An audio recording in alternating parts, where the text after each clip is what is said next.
Satu hari di zaman satu raja dahulu, dia tengok ada satu orang berbaring di bawah pokok, bernaungkan kepada daun di pokok itu. Berbaring dengan bantal tangan. Lepas tu dia bangkit dan ambil dia punya beg, ambil ada roti kering. Ambil roti kering tu, di depannya ada air sungai yang mengalir jernih, dibasahi roti kering itu. Lepas tu dimakan. Pas makan ambil air tu minum. Alhamdulillah. Dia punya ekspresi alhamdulillah itu nampak memang puas hati betul dengan makanan roti kering dengan itu air yang depan itu. Kata raja itu, nikmat apa dia dapat tu? Dia punya ekspresi alhamdulillahnya luar biasa. Bagi tahu kepada pengawal, panggil, sudah datang. Jumpa dengan raja. Kata raja, apa kamu kata tadi? Diulang perkataannya. Apa dikatakan? Kamu tak punya rumah, roti kering kamu makan, air pun air daripada sungai. Kamu ungkapkan seperti itu. Yakni apa yang bermain dalam pikiran kamu sehingga kamu dapat mengekspresikan syukur itu dalam bentuk seperti itu. Dia kata, wahai raja, kalau tuan raja ini makan makanan dan makanan itu tak boleh masuk ke dalam sangkut di sini kecuali dengan air, dan air itu raja tak boleh dapat kecuali dengan separuh harga, separuh kerajaan yang tuan raja punya. Adakah tuan raja akan beli air itu dengan separuh kerajaan tuan? Dia kata, ya, tak akan aku nak biarkan makanan sangkut di sini. Wahai tuan raja, kalau air yang sudah diminum itu tak boleh keluar kecuali dibeli dengan separuh lagi kerajaan kekayaan tuan raja, adakah tuan raja akan beli? Dia kata, ya, siapa yang nak tahan sakit tak boleh buang air kecil. Kata orang itu, kalau begitu kekayaan tuan raja nak dibandingkan dengan segelas air dan nikmat buang air belum memadai. Saya dapat itu naungan free, dapat air free, dapat roti. Bukankah itu adalah sebesar-besar nikmat yang Allah bagi? Yang di istana tak merasakan nikmat yang hanya makan, yang tidur di bawah pokok itu. Laisal ghina, bukan kekayaan itu bikathratil arad, dengan banyaknya kita punya kaya, harta yang disimpan. La, bukan itu. Walakin al-ghina, orang yang kaya adalah ghina nafas, hatinya kaya.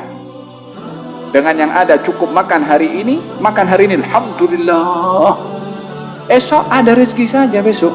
Faham tuh? Ini sifat adalah sifat dalaman, bukan sifat luaran. Kita tak boleh, ini orang kaya, dia bukan ini orang kaya. Belum tentu juga. Ada orang kaya yang dia banyak kaya harta, kaya hati. Ada orang miskin, sudahlah miskin harta, miskin hati. Faham tom? Ini sifat dalaman, tak boleh diukur dengan zahir. Dan salah seorang anak murid, dia belajar kepada seorang gurunya yang miskin, tak punya harta. Hari-hari gurunya kalau nak pergi makan, pergi sungai memancing, dapat ikan, baru dimakan. Esok pergi mancing lagi, dapat ikan, makan. Hari-hari macam tu. Ya, ini rumahnya pun kecil. Satu hari gurunya ini suruh anak muridnya pergi ke bandar, pergi ke tempat abangnya untuk menyampaikan satu hajat. Maka anak murid pergi ke bandar, pergi bagi address alamat rumah abangnya. Dia dapat rumah abangnya besar, banglo lah kalau bahasa sini. Pergi jumpa dengan abangnya dan sampaikan hajatnya. Kemudian anak murid itu beritahu, wahai tuan, saya diperintah oleh guru saya untuk memohon kepada tuan menasihati guru saya. Kata si abang itu, beritahu kepada adik saya, jangan bergantung cinta dengan dunia. Kata anak muridnya, tak silap kalau dia bagi nasihat, bukankah nasihat itu untuk awak? Tapi dia tak cakap pasal hormat kepada, sebab yang kaya rumahnya besar, bukan kereta lah, walhasil kekayaannya pun luar biasa. Adiknya yang kat kampung itu kalau nak makan pergi sungai memancing, dapat ikan itu dimakan. Balik kampung dengan geram, jumpa kepada gurunya, dibagi tahu pesanannya, gurunya pun menangis. Allah lagi pelik. Esok hari jumpa dengan gurunya, guru, apa di sebalik apa yang berlaku? Kata gurunya, wahai anak muridku, abangku tak cinta dunia. Dunia cintakan kepada dia sehingga mengejar kepada dia. Harta abangku kalau dalam sekelip mata itu lenyap daripada miliknya, tak berubah kekayaan hatinya dengan Allah. Tapi aku setiap hari berfikir tergantung kepada esok kalau nak pancing dapat ikan atau tidak. Masih bergantung. Masih dia tertanya-tanya.